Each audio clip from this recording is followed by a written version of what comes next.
Shalom anak-anak, puji Tuhan, pagi hari ini tiba hari Minggu ya. Hari Minggu, Tante Lina percaya anak-anak sudah pasti menunggu. Ayo kita mau ibadah streaming ya.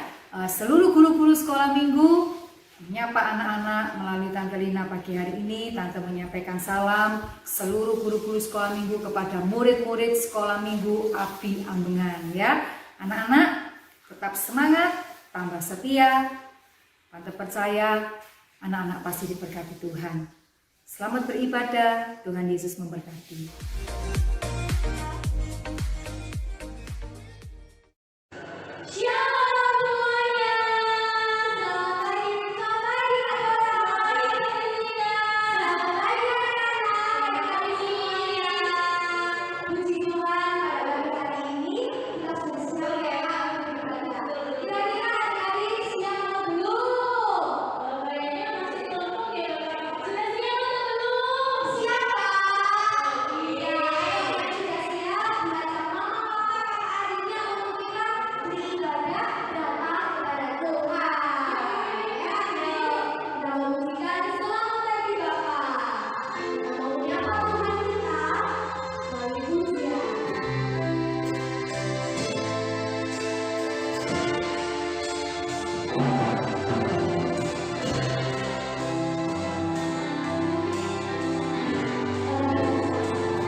Puji Tuhan, kita sudah bersemangat memuji Tuhan, Kak Boras.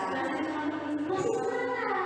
Dan sekarang waktunya untuk adik-adik mendengarkan firman Tuhan. Dan sebelum adik-adik mendengarkan firman Tuhan, Kakak Jessica mau ngajak untuk memuji Tuhan sebelum kita mendengarkan firman Tuhan, ya. Yuk, musik.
Salam adik-adik.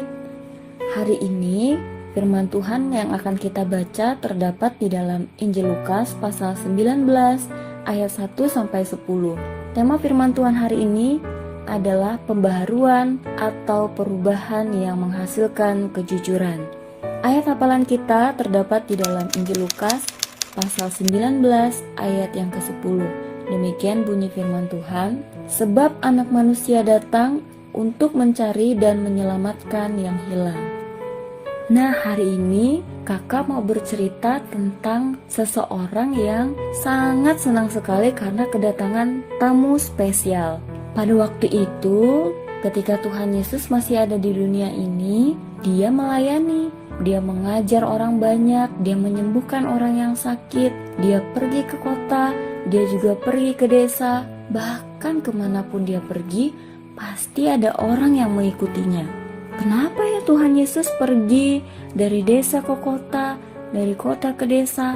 Ya, ternyata Tuhan Yesus ingin memberitakan tentang kerajaan sorga.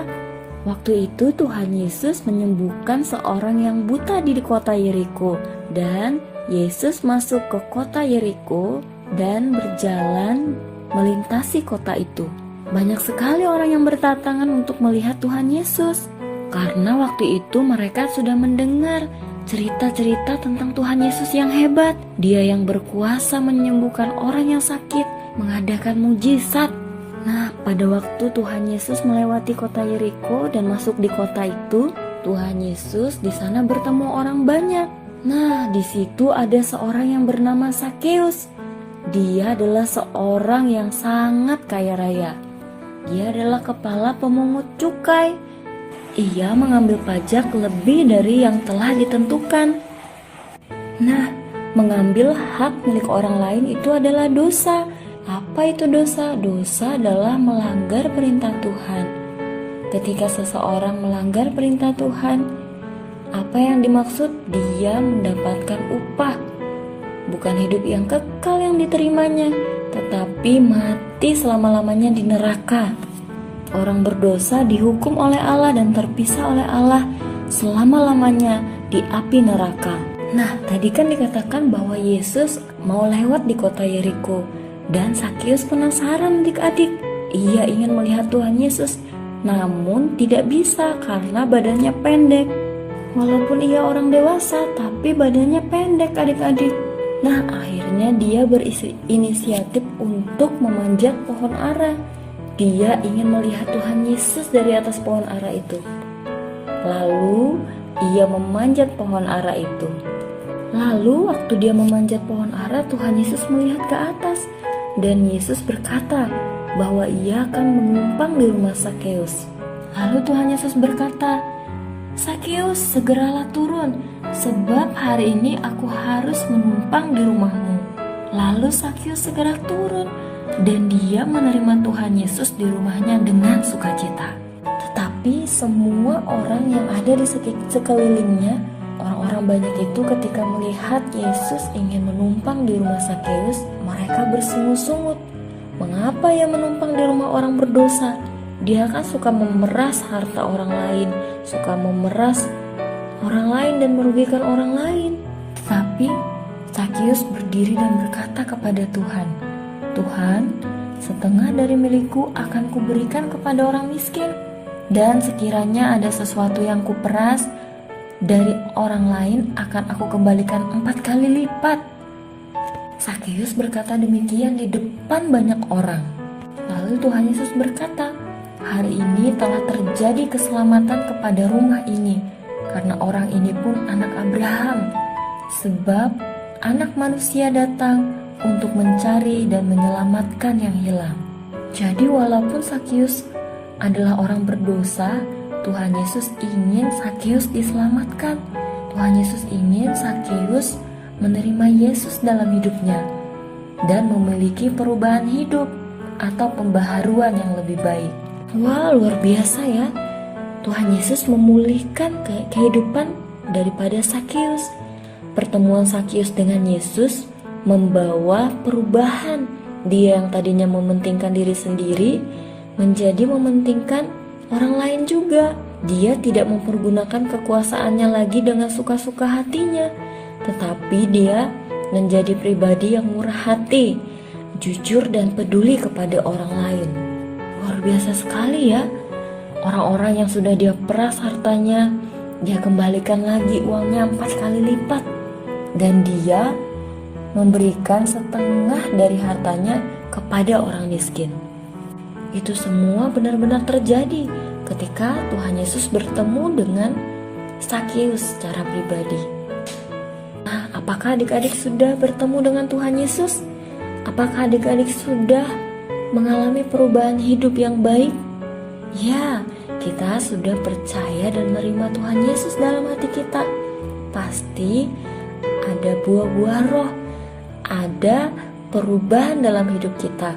Dari yang dulunya tidak baik, kita menjadi pribadi yang lebih baik. Nah, melalui firman Tuhan hari ini, kita belajar dari Sakeus. Dia bertobat, dia mengalami perubahan hidup. Nah, adik-adik, kita yang adalah gereja, kita harus menjadi teladan di tengah bangsa kita. Kita harus mulai jujur, rendah hati, dan peduli dengan sesama kita. Kita mulai dari tengah-tengah keluarga kita ya. Kita mulai memperhatikan satu akan yang lain. Kita tidak boleh merebut milik orang lain. Walaupun suatu saat nanti adik-adik menjadi orang yang kaya, menjadi orang yang terkenal, menjadi orang yang berhasil, jangan sombong ya, karena kita terpanggil untuk memiliki karakter seperti Tuhan Yesus. Kita harus belajar daripada Sakeus. Kita harus hidup jujur, rendah hati, dan peduli kepada orang lain. Kita tidak boleh sombong, karena segala sesuatu yang kita miliki itu semua dari Tuhan Yesus, dan kita harus menjadi berkat bagi orang lain. Nah, demikian firman Tuhan hari ini ya. Kiranya menjadi berkat bagi kita semua. Tuhan Yesus memberkati kita. Salam. Shalom anak-anak, puji Tuhan. Kembali lagi Tante Lina bisa menyapa kalian semua. Tante Lina sangat senang ya. Anak-anak, kalau minggu kemarin Tante tidak bisa berjumpa ya lewat ibadah streaming di doa akhir karena ada sesuatu hal ya, ada masalah di laptop. Tapi puji Tuhan, pagi hari ini Tante kembali bisa berdoa buat kalian semua. Puji Tuhan anak-anak, kalian semua sudah beribadah, kalian diberkati firman Tuhan, kalian bersuka cita karena kalian sudah memuji Tuhan ya. Ayo sekali lagi, Tante undang kalian semua bangkit berdiri. Tante mau berdoa buat kalian semua. Tante tunggu sampai semua berdiri. Ayo kita berdoa sama-sama. Tuhan Yesus, terima kasih buat pagi hari ini. Tuhan sudah memberkati anak-anak sekolah minggu. Tuhan, hamba percaya kasih-Mu, penyertaan-Mu, anugerah-Mu, Engkau curahkan atas anak-anak api ambengan Tuhan. Mereka semakin hari semakin indah dan berkenan kepada Engkau. Tuhan memberkati juga guru-guru sekolah minggu. Tuhan pakai mereka lebih indah lagi, supaya mereka boleh tetap semangat melayani Engkau, menjadi berkat bagi anak-anak sekolah minggu. Terima kasih Tuhan. Hamba angkat tangan, hamba berdoa buat seluruh keluarga anak-anak sekolah minggu, guru-guru sekolah minggu. Kami semua percaya Tuhan memberkati kami dengan kesehatan, sukacita, penyertaan yang semakin hari semakin indah. Terima kasih Tuhan buat hari ini. Dan di dalam nama Tuhan Yesus, hamba sudah berdoa. Haleluya. Amin.